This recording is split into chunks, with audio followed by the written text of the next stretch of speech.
6 মাস লাগবে বিএনপিকে সাইজ করার জন্য। দেখেন, যারা সুন্দরভাবে বক্তব্য দেওয়ার চেষ্টা করতেছেন, আওয়ামী লীগের যারা ক্লিন ইমেজের লোক রয়েছে, তারা যদি বিএনপিতে আসে ওয়েলকাম। আওয়ামী লীগের যারা ভালো লোক রয়েছে, নীতিবান রয়েছে, তারা যদি আসে তাহলে তাদেরকে ওয়েলকাম। আওয়ামী লীগকে আবার আসবেন, 6 মাস লাগবে না এই বিএনপির ঘাড় মটকাতে।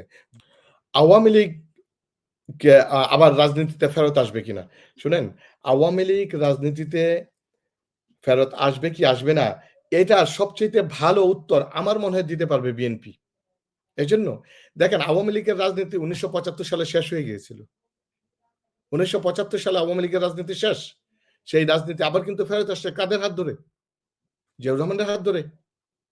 জিয়াউর রহমান বা আওয়ামী লীগকে জিয়াউর রহমান আওয়ামী লীগকে বাংলাদেশের প্রতিষ্ঠিত করেছে। ফলশ্রুতিতে কি হয়েছে? জিয়াউর রহমানের নিজের জীবন দিয়ে এর পে অফ করতে হয়েছে। আমি সম্ভবত ইয়াকুব ভাই, যে দর্শক ভাই আমাকে একটা কোয়েশ্চেন করছেন যে যারা তালিকা যে ভারতের থেকে যাদেরকে দেশে পাঠানো হচ্ছে বা আওয়ামী লীগের যারা আছে তাদেরকে এখানে কেন পাঠানো হচ্ছে না? এরকম একটা কোয়েশ্চেন ছিল। আমি যেটুকু নোট করেছি সেটা হচ্ছে, দেখেন এভাবে এটা বলা যায়, সেটা হচ্ছে এই মুহূর্তে গত বছর জুলাই অগাস্টের পরবর্তী বিপ্লব পরবর্তীতে বাংলাদেশ থেকে যারা পালিয়ে ভারতে আশ্রয় আ গ্রহণ করেছে এবং যাদের বিরুদ্ধে ইতিমধ্যে মামলা দায়ের হয়েছে, বিচার কার্যক্রম শুরু হয়েছে, তাদেরকে কিন্তু ফেরত নিয়ে আসার জন্য চেষ্টা চলতেছে। এবং অলরেডি আপনারা জানেন হাসিনাকে ফেরত নিয়ে আসার জন্য এবং আরো বড়, বড় ২-১ জন মন্ত্রীকে ফেরত নিয়ে আসার জন্য আ রেড নোটিশ জারি করা হয়েছে। এটা একটা বিচারাধীন প্রক্রিয়া। কিন্তু পুশ ইন এর যেই বিষয়টা, এটা কিন্তু কমপ্লিটলি একটা ভিন্ন।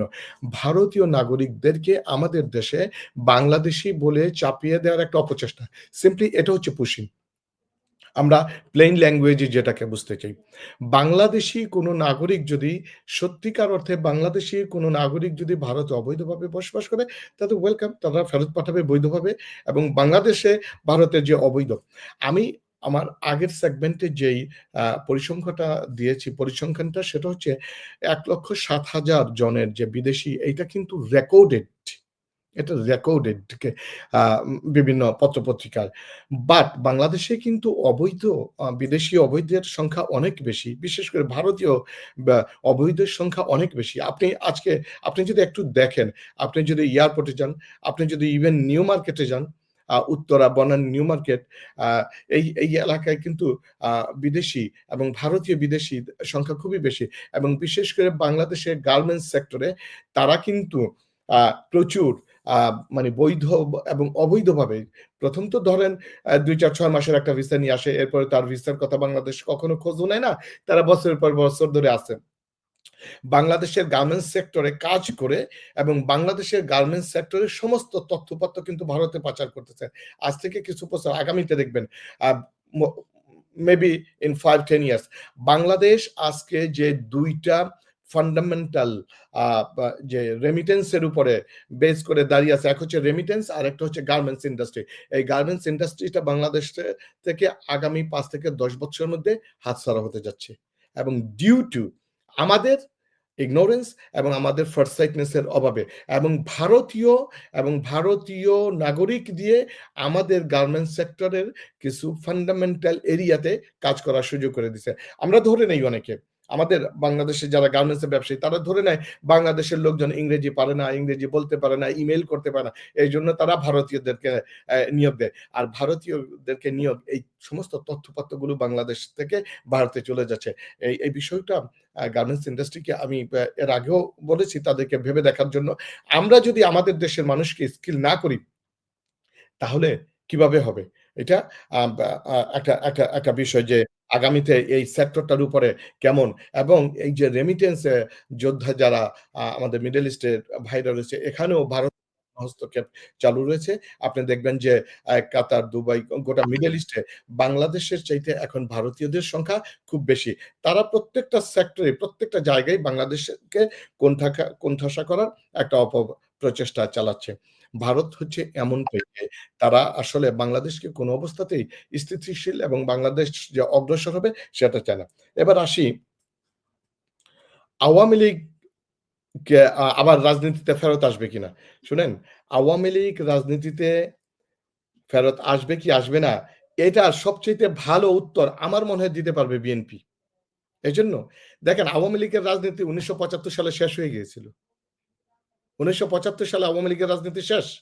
সেই রাজনীতি আবার কিন্তু ফেরত আসছে কাদের হাত ধরে? জিয়াউর রহমানের হাত ধরে। জিয়াউর রহমান স বা আওয়ামী লীগকে জিয়াউর রহমান আওয়ামী লীগকে বাংলাদেশের প্রতিষ্ঠিত করেছে। ফলশ্রুতিতে কি হয়েছে? জিয়াউর রহমানের নিজের জীবন দিয়ে এর পে অফ করতে হয়েছে। হাসিনা ১৯৮১ সালের ১৭ই মে বাংলাদেশে আসে এবং এক্ষেত্রে তৎকালীন প্রেসিডেন্ট জিয়াউর রহমান একটা উল্লেখযোগ্য ভূমিকা পালন করেছেন। এর আ রেজাল্ট কি হয়েছে? মাত্র ১৪ দিন পরে জিয়াউর রহমানকে শহীদ হতে হয়েছে। This is Awami League. This is Awami League.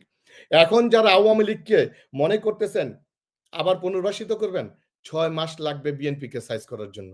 দেখেন, যারা সুন্দরভাবে বক্তব্য দেওয়ার চেষ্টা করতেছেন, আওয়ামী লীগের যারা ক্লিন ইমেজের লোক রয়েছে, তারা যদি বিএনপিতে আসে ওয়েলকাম। আওয়ামী লীগের যারা ভালো লোক রয়েছে, নীতিবান রয়েছে, তারা যদি আসে তাহলে তাদেরকে ওয়েলকাম। আওয়ামী লীগকে আবার আসবেন ৬ মাস লাগবে না এই বিএনপির ঘাড় মটকাতে। বিএনপির আসলে বিএনপি একটা ভালো দল, জাতীয়তাবাদী, বাংলাদেশী জাতীয়তাবাদে বিশ্বাস করে এ দল। এই দলটা আসলে দেখেন বিএনপি অনেকে লোকজন বলে থাকে বেসিক্যালি নো পার্টি। অনেকে বলে থাকে BNP means basically no party অনেকে বলে। কেন বলে থাকে? তাদের অনেকের একটা বক্তব্য রয়েছে যে বিএনপির লোকগুলো হায়ার হয়েছে আওয়ামী লীগের কাছ থেকে। বিএনপিতে আসছে সিপিবি থেকে, বিএনপিতে আসছে ন্যাপ থেকে, বিএনপিতে আসছে জাতীয় পার্টি থেকে ইত্যাদি। এই কারণে বিএনপি অনেকে বলে যে বিএনপি আসলে বেসিক্যালি নো পার্টি। আজকে দেখেন ৫ই অগাস্টের পর বিএনপি আওয়ামী লীগকে পুনর্বাসনের জন্য মনে হচ্ছে একটা প্রজেক্ট তারা খুলে বসছে। একটা প্রজেক্ট তারা হাতে নিয়েছে। এবং প্রত্যেকটা ক্ষেত্রে আপনি দেখেন যেখানেই আমি আমি যদি আমি মনির ভাই যদি আপনি জিজ্ঞেস করেন আমি মনিরুজ্জামান ভাইকে বলতেছি, আমি আপনাকে বহু ইনফরমেশন, ছবি, ভিডিও আমি আপনাকে দিতে পারবো যে বিগত দিনে যারা আওয়ামী লীগ করেছে তারা এখন বিএনপির কান্ডারি হতে চলতেছে। আর বিএনপির যারা কু পোর খাওয়ার যে সমস্ত ভাইরা কর্মীরা রয়েছে তারা কিন্তু আ ছিটকে পড়ছে। তারা অনেক দূরে চলে যাচ্ছে। এইটা হচ্ছে শুধুমাত্র কারণ একটা বিষয় বুঝতে হবে আওয়ামী লীগের হাতে প্রচুর টাকা রয়েছে। আওয়ামী লীগের হাতে প্রচুর টাকা রয়েছে এবং তারা একটা বিশাল ভূমিকা পালন করবে আগামী নির্বাচনে। এখন অলরেডি তারা শুরু করেছে। এবং আমরা ওই যে আমাদের তো একটা জাতিগত স্বভাব রয়েছে আমরা সবসময় নগদে বিশ্বাসী। আমরা সবসময় নগদ চাই। তো এখন আওয়ামী লীগের যেই নেতাটা ২০,০০,০০০ টাকা দিয়ে ইউনিয়ন পরিষদের চেয়ারম্যান হতে চাচ্ছে। কারণ ইউনিয়ন পরিষদের চেয়ারম্যান নাই এখন। ইউনিয়ন পরিষদের আমি অ্যাক্টিং চেয়ারম্যান হব। ২০,০০,০০০ টাকা দিচ্ছে। আর বিএনপির বা ওই এলাকার যে কনসার্ন যে নেতা রয়েছে সেটাকে লুফে নিচ্ছে। বিগত দিনে আওয়ামী লীগের প্রভাবশালী প্রভাবশালী থানা পর্যায়ের অথবা বিভিন্ন সংগঠন, গার্মেন্টস শিল্প, শ্রমিক সংগঠনগুলোর নেতা ছিল, তারা সভাপতি ছিল। তারা এখন ৳১,০০,০০,০০০ দিচ্ছে বিএনপির একজনকে। তারা বলতেছে যে সে অবলীলাক্রমে সে বিএনপিতে একটা পদ বাগিয়ে নিচ্ছে।